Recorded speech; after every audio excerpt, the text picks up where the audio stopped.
comment utiliser les 3 mois qui sont plus vides en clientèle, qui sont le mois de janvier, février, mars, pour développer votre activité et vous faire connaître avant le début de la saison qui est un petit peu plus chargée, en général à partir de fin mars, début avril.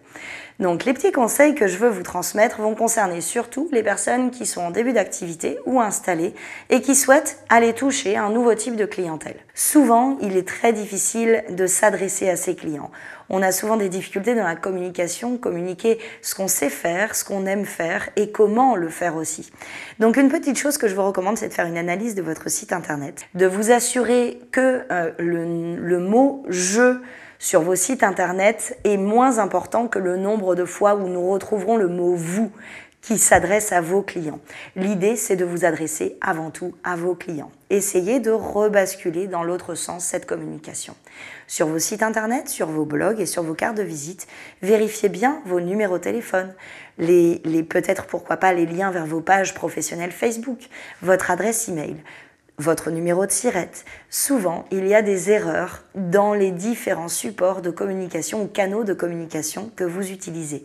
Profitez de ces mois creux pour vous assurer que toutes les informations pour vous rejoindre sur vos pages Google, sur les recherches Google, sur vos sites internet, sur vos pages Facebook, dans les à propos, sur vos cartes de visite sont vraiment cohérentes et permettront à vos clients de vous trouver tout de suite. Vérifiez aussi la qualité de vos cartes de visite. Il est important que, comme on n'a jamais l'occasion de faire 2 fois première bonne impression, quand vos prospects ou vos clients reçoivent pour la première fois vos cartes de visite dans les mains, ils aient une sensation qualitative qui accompagne tout de suite le discours et l'énergie que vous allez mettre à bien les servir de la même façon. Pendant les 3 mois qui sont creux, en janvier à fin mars, je vous engage ensuite et bien sûr à recontacter tous les prestataires qui travaillent avec le même type de clientèle que vous. Par exemple, vous travaillez en corporate, vous avez l'habitude de travailler avec différents chefs d'entreprise. Dans ce cas-là, je vous engage à garder le contact ou à reprendre le contact avec eux en début d'année avec eux. N'hésitez pas à envoyer des cartes de vœux pour bien lancer l'année. Remerciez vos 50 meilleurs clients de l'année d'avant. Pour ceux qui travaillent par exemple dans le mariage, allez recontacter les prestataires avec qui vous avez eu plaisir à travailler sur certaines des prestations que vous avez réalisées cette année et l'année dernière. N'hésitez pas à leur transmettre quelques-unes des images que vous auriez fait en haute définition, signées toujours et qui vont continuer à véhiculer votre image à vous sur leur site internet, sur leur page Facebook. N'hésitez pas à les rencontrer, pourquoi pas proposer leur un déjeuner et essayez tout simplement de leur proposer vos prestations pour pouvoir encore une fois mélanger les coordonnées des personnes avec qui vous allez travailler. N'hésitez pas à proposer ces prestations à lui sur telle ou telle prestation que vous allez accompagner vous et réaliser pour des mariés qui vous ont réservé en 2017. Et à l'inverse, à lui transmettre les dates auxquelles vous êtes disponible pour que lui-même vous place sur les prestations auxquelles il aurait pu lui-même être réservé. Autre conseil pour tous ceux qui se lancent ou qui ont le projet de se lancer. Donc au-delà de vérifier que toutes vos informations soient bien cohérentes sur les supports de communication que vous allez utiliser, je vous recommande de parler un maximum de votre projet et de votre envie de développer ce projet-là en prenant pour acquis dans vos communications que c'est déjà le cas. C'est-à-dire, vous vous installez dans une région, même peut-être vous travaillez de chez vous. Faites en sorte que vos voisins soient au courant que vous êtes photographe. Faites en sorte que les personnes autour de vous, les collègues autour de vous, soient au courant que vous êtes photographe. Vous souhaitez développer une activité en grossesse, en nouveau-né. Je vous invite très fortement, bien sûr, à vous former d'abord pour maîtriser les techniques d'accompagnement des jeunes parents, des tout jeunes bébés, de manipulation, etc. Une fois que c'est fait, n'hésitez pas à aller contacter autour de vous d'autres chefs d'entreprise ou d'autres entrepreneurs qui, par exemple, créent des petites coiffes ou des vêtements pour les bébés ou qui vont créer des vêtements particuliers pour les femmes enceintes, les boutiques de vêtements en puériculture, par exemple, dans lesquelles vous pourriez laisser vos cartes de visite, une petite communication pour apprendre ou donner envie ou donner un avantage, tout simplement peut-être une image qui serait offerte pour toute réservation d'une séance chez vous, une séance grossesse ou une séance nouveau-né. Si vous travaillez sur le mariage, je vous invite à aller vous présenter à un maximum de salles de réception.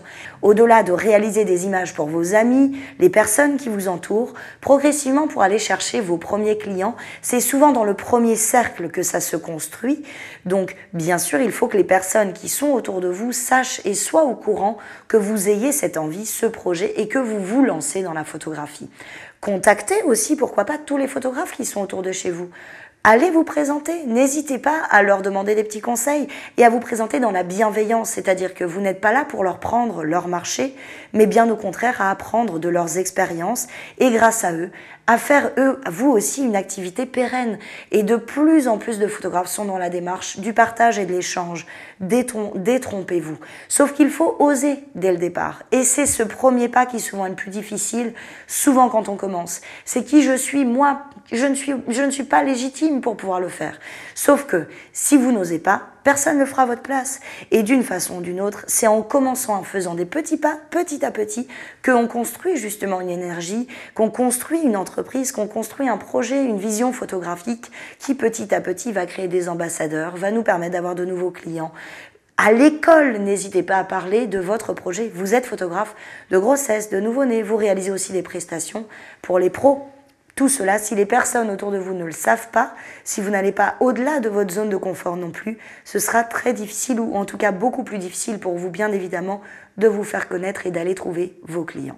N'hésitez pas aussi et surtout à continuer à maîtriser vos techniques en proposant vos services en duo, en binôme, auprès d'un photographe qui pourrait déjà être plus installé et qui pourrait vous présenter et partager avec vous pendant cette prestation de mariage sur lequel vous l'accompagneriez, quelques astuces, quelques images que vous pourriez réaliser aussi avec lui et qui pourront continuer à nourrir vos portfolios.